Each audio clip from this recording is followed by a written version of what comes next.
Assalamualaikum warahmatullahi wabarakatuh. Selamat siang dan salam sejahtera untuk kita semua. Tabipun, perkenalkan nama saya Wansri Citra Rumondang, MPM 2013051024. Pertama-tama saya mengucapkan terima kasih kepada Bapak Dr. Andes Herman Tarigan, MPD sebagai dosen pembimbing 1, Bapak Dr. Andes Ade Jubaidi, MPD sebagai dosen pembimbing 2, dan Bapak Dr. Andes Surisman SPD MPD sebagai pembahas. Di sini saya akan menyampaikan proposal penelitian saya yang berjudul Pengaruh Pembelajaran Visualisasi dan Praktik Terhadap Kecepatan Renang Gaya Bebas pada anak usia 10-13 tahun di Klub Ariel Swimming Lisen Bandar Lampung.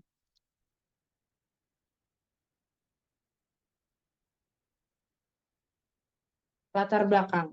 Berdasarkan hasil observasi yang dilakukan di Klub Ariel Swimming Lesson, penulis melihat tidak adanya pembelajaran visualisasi. Jadi penulis bertekad melakukan pembelajaran visualisasi guna untuk mengoptimalkan kecepatan renang gaya bebas pada anak umur 10-13 tahun. Selanjutnya, identifikasi masalah. Adapun yang menjadi alasan pemilihan judul dalam penelitian ini adalah: 1. Kemampuan gerak dasar olahraga renang. 2. Kurangnya kekuatan kayuhan dan tarikan tangan pada renang gaya bebas. Ketiga, kurangnya jangka kayuhan kaki pada renang gaya bebas. Yang keempat, kurangnya kecepatan jangkauan kayuhan dan tarikan renang gaya bebas. Yang kelima, kurangnya gerak dasar pernapasan pada renang gaya bebas. Yang keenam, belum adanya penerapan pembelajaran visualisasi dan praktik pada renang gaya bebas. Selanjutnya, batasan masalah. Agar penelitian ini efisien dan efektif, maka peneliti membuat pembatasan masalah yang akan diteliti agar mempertegas sasaran yang akan dicapai. Maka yang menjadi batasan masalah dalam penelitian ini adalah penambahan pembelajaran visualisasi dalam mengoptimalkan pembelajaran renang gaya bebas di Klub Ariel Swimming Lisen. Selanjutnya adalah rumusan masalah. Setiap penelitian pasti memiliki permasalahan yang perlu diteliti, dianalisis, dan diusahakan untuk memecahkan permasalahan yang ada. Masalah yaitu pada visualisasi dan praktik pada anak. Adapun permasalahan dalam penelitian ini adalah sebagai berikut. Yang pertama, bagaimana kemampuan gerak dasar renang gaya bebas. Yang kedua, apakah pengaruh kekuatan kayuhan kaki renang gaya bebas. Yang ketiga, apakah ada pengaruh kecepatan atau tarikan tangan renang gaya bebas. Yang keempat, apakah panjang jangkauan atau tarikan kaki dan tangan mempengaruhi renang gaya bebas. Yang kelima, apakah gerak dasar pernapasan pada renang gaya bebas. 6. Bagaimana penerapan pembelajaran visualisasi di Klub Ariel Swimming Lisen Bandar Lampung.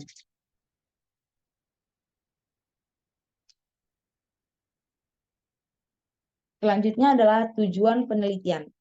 Pastinya setiap hal yang sedang diteliti memiliki tujuan yang baik agar memperoleh pengetahuan yang bermanfaat bagi masyarakat yang menggunakan dan yang sedang membaca. Adapun tujuan dari penelitian ini dilakukan untuk mengetahui yang pertama, untuk memperluas mana pembelajaran visualisasi dan praktiknya dapat mempengaruhi peningkatan kecepatan renang gaya bebas di Klub Ariel Swimming Lisen Bandar Lampung. Yang kedua, untuk mengidentifikasikan apakah penggunaan teknik visualisasi bersamaan dengan praktik langsung dapat meningkatkan kecepatan renang gaya bebas. Yang kedua adalah manfaat penelitian. Manfaat penelitian ini ada dua. Yang pertama, manfaat teoritis dan manfaat praktis. Manfaat teoritis adalah diharapkan hasil penelitian ini dapat membawa wawasan dalam pengembangan ilmu, pengetahuan, dan sikap kedisiplinan bagi anak dalam renang dalam olahraga renang. Yang kedua adalah manfaat praktis. Di manfaat praktis ini ada dua. Yang pertama, penelitian tentang pengaruh visualisasi pembelajaran dan praktik terhadap kecepatan renang gaya bebas dapat memberikan pemahaman lebih dalam tentang bagaimana metode pembelajaran tersebut dapat meningkatkan keterampilan anak saat berenang. Yang kedua, pembelajaran praktik langsung akan memperkuat keterampilan tersebut. Dengan demikian, hasil penelitian ini dapat memberikan panduan bagi pelatih dan anak untuk mengoptimalkan metode pembelajaran guna mencapai peningkatan kinerja dalam renang gaya bebas. Selanjutnya adalah ruang lingkup penelitian. Tempat penelitiannya yaitu kolam renang Universitas Lampung. Yang kedua, objek penelitiannya itu pembelajaran visualisasi, praktik, serta kecepatan renang gaya bebas. Yang ketiga, subjek penelitian, yaitu ada 30 peserta atau anak di klub Ariel Swimming Listen Bandar Lampung. Yang selanjutnya adalah penjelasan judul.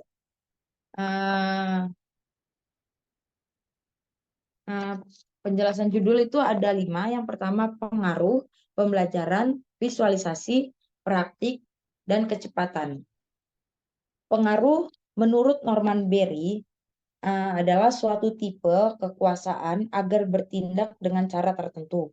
Terdorong untuk bertindak demikian sekalipun ancaman sanksi yang terbuat tidak merupakan motivasi yang mendorong. Yang kedua adalah pembelajaran. Pembelajaran menurut Hernawan pada hakikatnya merupakan suatu proses komunikasi transaksional yang bersifat timbal balik, baik antara guru dengan peserta didik maupun peserta didik dengan peserta didik lainnya, untuk mencapai tujuan yang telah disepakati. Yang ketiga, visualisasi.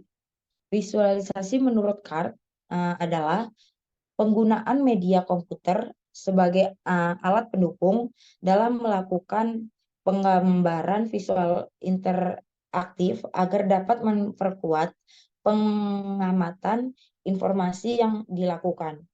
Yang keempat adalah praktik.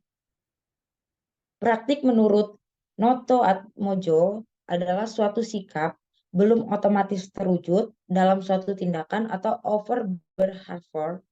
Untuk terwujudnya sikap menjadi suatu perbedaan nyata diperlukan faktor pendukung antara lain fasilitas. Yang kelima adalah kecepatan. Kecepatan menurut Yudiana merupakan kapasitas gerak dari anggota tubuh atau bagian dari sistem pengungkit tubuh atau kecepatan pergerakan dari seluruh tubuh yang dilaksanakan dalam waktu yang singkat. Oke, selanjutnya adalah tinjauan pustaka. Peneliti tentang pengaruh visualisasi, pembelajaran dan praktik terhadap kecepatan renang gaya bebas dapat memberikan pemahaman lebih dalam tentang bagaimana metode pembelajaran tersebut dapat meningkatkan keterampilan anak saat berenang. Pembelajaran visualisasi dapat meningkatkan keterampilan dan dapat membantu dalam memahami teknik renang. Sedangkan praktik langsung akan memperkuat keterampilan tersebut. Dengan demikian, hasil penelitian ini dapat memberikan panduan bagi pelatih dan anak untuk mengoptimalkan metode pembelajaran guna mencapai peningkatan kinerja dalam berenang gaya bebas. Pembelajaran dan latihan visualisasi dapat berdampak signifikan pada kecepatan renang gaya bebas dengan meningkatkan berbagai aspek performa. Anak sering menggunakan gambaran mental untuk memperkuat teknik, meningkatkan memori otot, dan meningkatkan kemahiran berenang secara keseluruhan. Penyempurnaan teknik. Visualisasi memungkinkan perenang untuk melatih mental setiap fase pukulan gaya bebas mereka dengan fokus pada posisi tubuh yang tepat, gerakan lengan, dan kayuhan. Latihan mental ini dapat berkontribusi pada penyempurnaan teknik dan meningkatkan bentuk optimal di dalam air. Yang kedua, peningkatan memori otot. Membayangkan pelaksanaan gerak yang tepat selama berenang yang bebas, gaya bebas, membantu memperkuat jalur saraf, memperkuat memori otot. Hal ini dapat menghasilkan gerakan yang lebih efisien dan terkoordinasi saat perenang berada di dalam air, sehingga berkontribusi pada peningkatan kecepatan renang gaya bebas. Mengurangi kecemasan. Visualisasi dapat membantu mengurangi kecemasan dan membangun kepercayaan diri dengan memungkinkan perenang memvisualisasikan penampilan yang sukses. Ketika anak merasa lebih rileks dan percaya diri, maka mereka cenderung tampil lebih baik dan mempertahankan posisi yang baik di dalam air, sehingga berdampak positif pada kecepatan anak pada renang gaya bebas. Yang selanjutnya itu perencanaan strategis. Alat bantu visualisasi dalam menyusun strategi skenario perlombaan. Perenang dapat menavigasi secara mental melalui situasi balapan yang berbeda, membuat keputusan sepersekian detik tentang teknik mondar-mandir, pernapasan, dan kayuhan.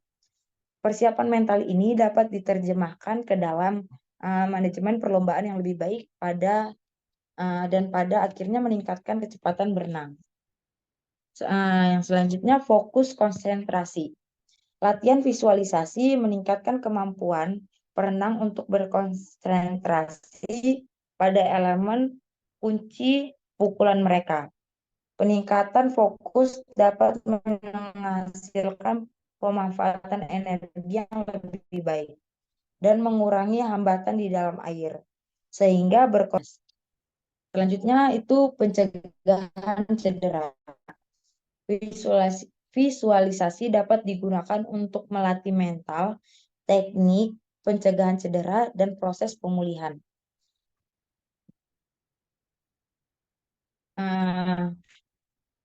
Pendekatan proaktif ini dapat berkontribusi terhadap kesejahteraan secara keseluruhan, memastikan perenang siap secara fisik untuk melakukan yang terbaik.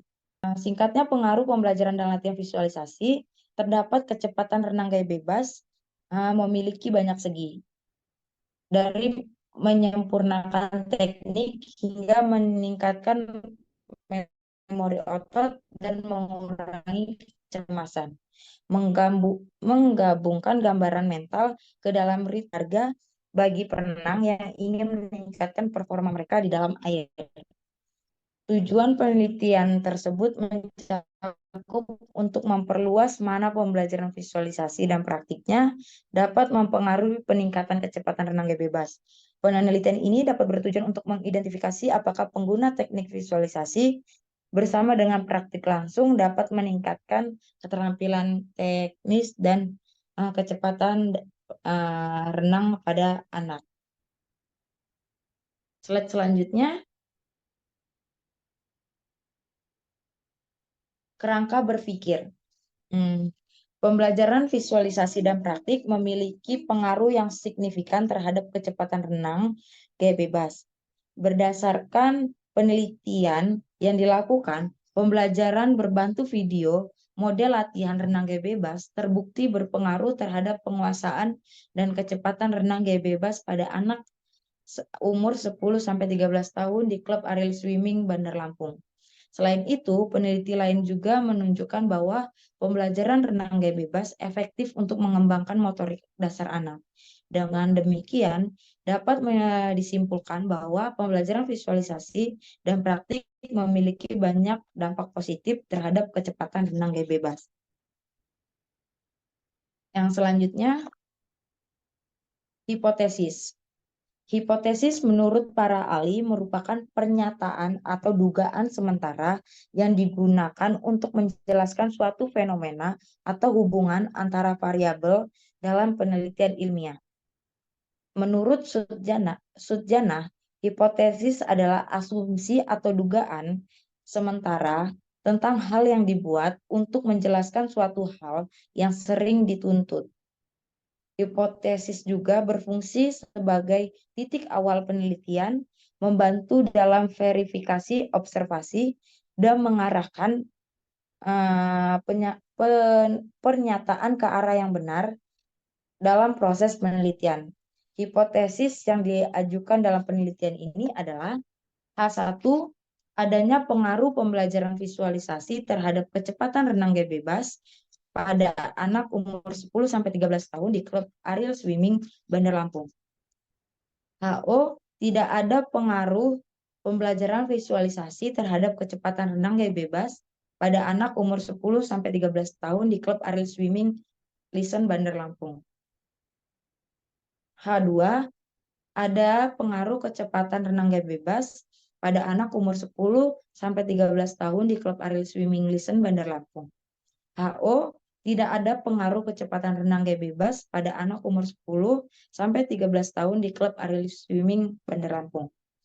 H3, ada perbedaan yang signifikan antara pembelajaran visualisasi dan praktik terhadap non-visualisasi pada anak umur 10-13 tahun di klub Ariel Swimming Listen Bandar Lampung.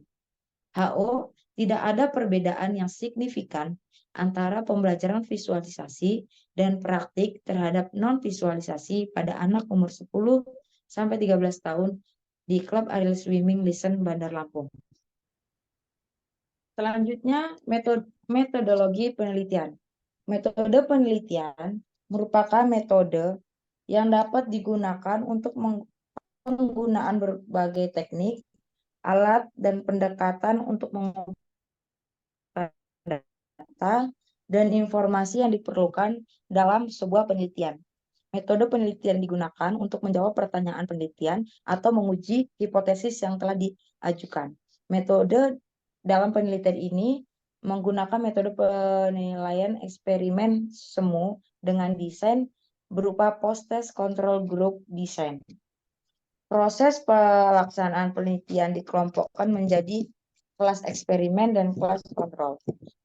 Kelompok eksperimen diberikan perlakuan dengan pembelajaran berbantu video, model latihan renang gaya bebas. Pembelajaran berbantuan video, model latihan renang gaya bebas ini dilakukan dengan mengkombinasikan pembelajaran biasanya dengan video. Video-video yang digunakan adalah video model latihan yang dikemas secara menarik agar anak-anak yang menontonnya tertarik. Sedangkan untuk kelas kontrol hanya dilakukan dengan pembelajaran praktik seperti biasanya. Kedua kelompok diberikan tes di awal, baik berkaitan dengan penguasaan dan kecepatan. Dari tes awal didapatkan bahwa siswa dari kedua kelompok berasal dari kelompok yang mempunyai kemampuan yang sama. Data yang akan diperoleh dalam penelitian ini adalah penguasaan renang gaya bebas dan kecepatan untuk kelas eksperimen dan kelas kontrol. Berdasarkan uraian di definisi di atas, dapat diambil kesimpulan bahwa metode eksperimen merupakan sebuah metode pembelajaran yang memberikan kesempatan kepada anak untuk melakukan kegiatan eksplorasi lingkungan dan melakukan pencobaan untuk mengamati suatu objek atau fenomena secara langsung atau nyata. Dalam penelitian ini dideskripsikan mengenai besarnya pengaruh pembelajaran visualisasi dan praktik terhadap anak umur 10-13 tahun. Pembelajaran visualisasi dan praktik dilakukan sebanyak 16 kali dalam pertemuan. Pemberian pembelajaran visualisasi dan praktik dilakukan dalam 3 kali dalam seminggu.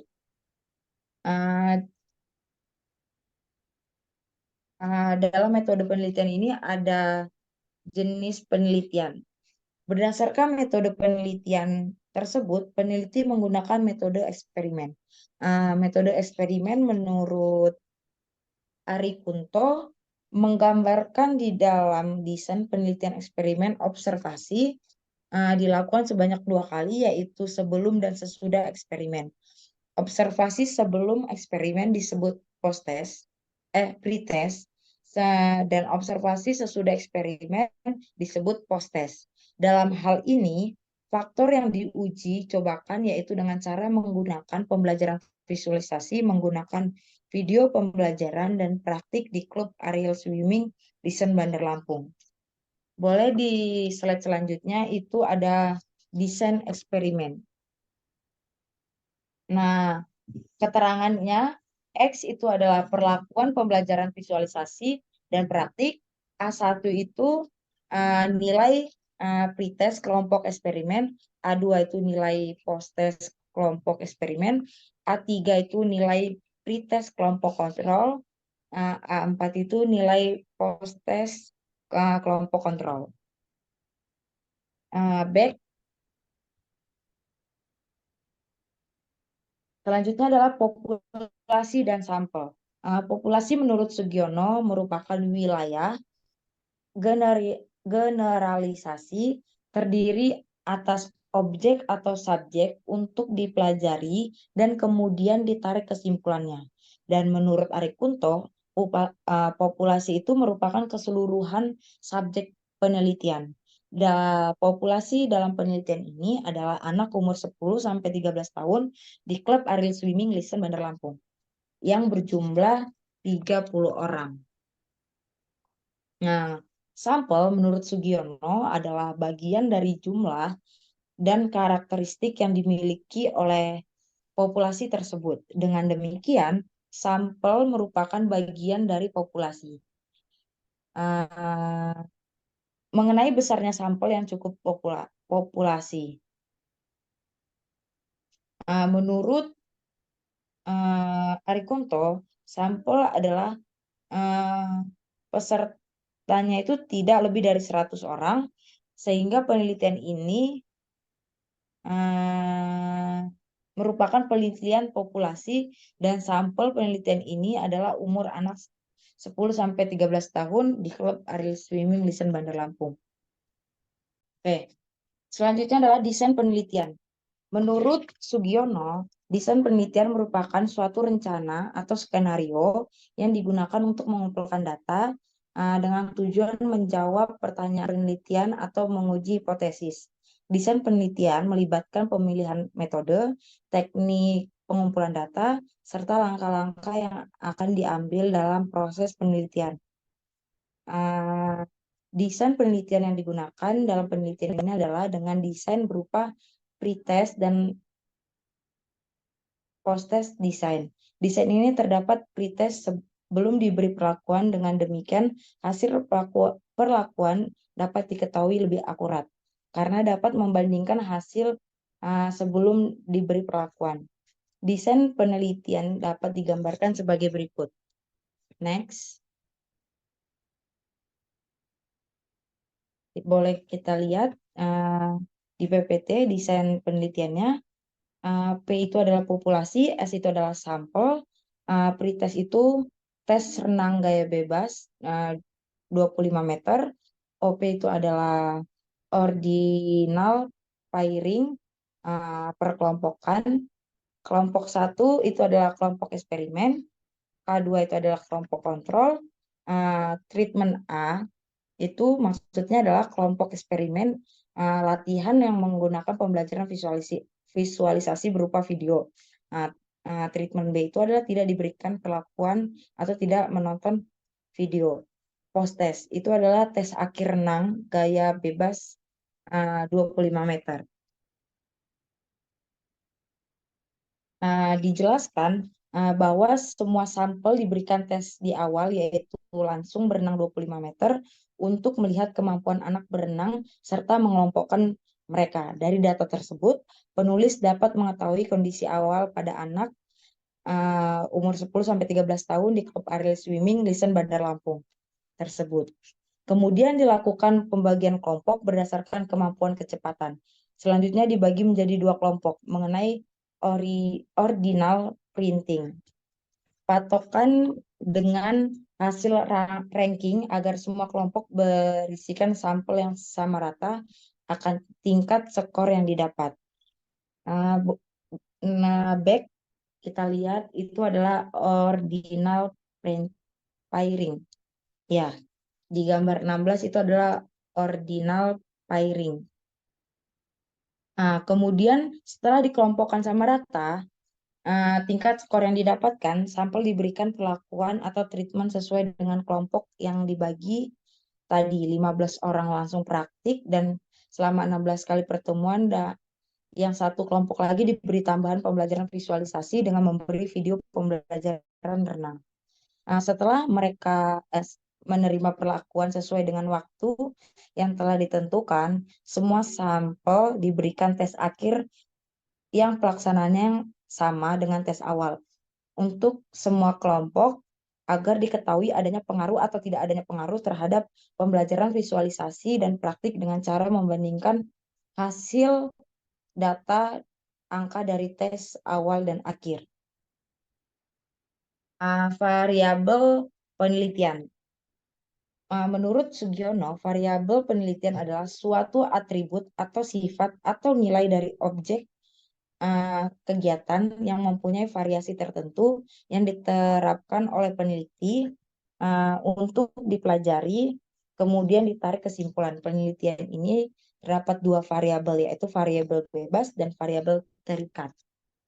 Variabel bebas dalam penelitian ini yaitu pembelajaran visualisasi, sedangkan variabel terikatnya itu yaitu kecepatan praktik renang gaya bebas sejauh 25 meter. Agar tidak terjadi salah penafsiran pada penelitian ini, maka berikut akan dikemukakan definisi operasional yang digunakan dalam penelitian ini. Satu, variabel bebas atau pembelajaran visualisasi. Variabel ini sering disebut sebagai variabel stimulus, prediktor, akeden. Dalam bahasa Indonesia sering disebut sebagai variabel bebas. Menurut Sugiono, variabel bebas adalah variabel yang mempengaruhi atau yang menjadi sebab perubahannya atau timbulnya variabel dependent atau terikat. Variabel bebas dalam penelitian ini adalah pembelajaran visualisasi dan praktik. Yang kedua adalah variabel terikat atau kecepatan renang gaya bebas. Dalam bahasa Indonesia sering disebut variabel terikat merupakan variabel yang dipengaruhi atau yang menjadi akibat karena adanya variabel bebas. Variabel terikat dalam penelitian ini adalah kecepatan renang gaya bebas sejauh 25 meter. Instrumen penilaian. Instrumen penilaian menurut Sugiono merupakan suatu alat yang digunakan untuk mengukur fenomena alam maupun sosial yang diamati. Sedangkan menurut Purwanto, instrumen penelitian pada dasarnya alat yang digunakan untuk mengumpulkan data dalam penelitian. Jenis instrumen yang digunakan dalam penelitian ini adalah tes renang gaya bebas dalam cabang olahraga renang. Setiap kelompok diberikan perlakuan atau pengajaran yang berbeda. Yang dimaksud beda yaitu satu kelompok diberikan pembelajaran visualisasi berupa video untuk mereka tonton di rumah dan satu kelompok lagi tidak diberi pembelajaran visualisasi berupa video, mereka langsung praktik langsung. Penilaian. Melihat kemampuan mereka, siapa yang paling cepat berenang di 25 meter dan diberi pembelajaran visualisasi berupa video atau yang lebih yang langsung praktik di 25 meter. Selanjutnya adalah teknik pengumpulan data. Teknik yang digunakan untuk mengumpulkan data dalam penelitian ini adalah menggunakan tes. Untuk penilaiannya yaitu melihat kelompok siapa yang lebih cepat berenang di kolam renang sejauh 25 meter. Teknik analisis data. Menurut Surisman, jika kita memperhatikan definisi statistika, maka fungsi pertamanya adalah mengumpulkan data mentah, yaitu data yang belum mengalami pengelolaan apapun. Pengujian data, hasil pengukuran yang berhubungan dengan hasil penelitian bertujuan untuk membantu analisis agar menjadi lebih baik. Data yang dianalisis adalah data kelompok yang menggunakan pembelajaran visualisasi dengan kelompok yang tidak menggunakan pembelajaran visualisasi dengan teknik analisis data dari tes awal, pretest, dan tes akhir, post-test. Menghitung hasil tes awal dan akhir dengan teknik analisis data UJT. Adapun syarat dalam menggunakan UJT adalah yang pertama adalah uji persyaratan. Agar memenuhi persyaratan, analisis dalam menguji hipotesis penelitian akan dilakukan beberapa langkah uji persyaratan yang meliputi uji normalitas. Uji normalitas dilakukan untuk mengetahui data yang berasal dari kedua kelas berupa nilai hasil belajar berasal dari populasi yang berdistribusi normal atau tidak. Penelitian ini menggunakan uji normalitas data Q kuadrat dengan rumus berikut. Keterangannya, yang kedua adalah uji homogenitas. Uji homogenitas dilakukan untuk mengetahui data memiliki varian yang sama atau tidak. Penelitian ini menggunakan uji homogenitas dilakukan uji F. Menurut Sujana adalah sebagai berikut. Homogenitas dicari dengan uji F dari data daya tahan dengan menggunakan bantuan Microsoft Excel. Selanjutnya adalah uji hipotesis. Pengujian hipotesis dilakukan untuk memperoleh kesimpulan apakah nantinya hipotesis yang kita gunakan atau kita ajukan diterima atau ditolak. Adapun uji yang peneliti gunakan untuk menguji hipotesis ini adalah uji T. Uji T digunakan untuk membandingkan rata-rata dari kedua kelompok yang tidak berhubungan satu dengan yang lain. Sekian penyampaian proposal penelitian saya. Jika ada kata yang salah ataupun penyampaian yang kurang baik, saya mohon maaf. Saya akhiri. Assalamualaikum warahmatullahi wabarakatuh. Salam sejahtera untuk kita semua. Terima kasih.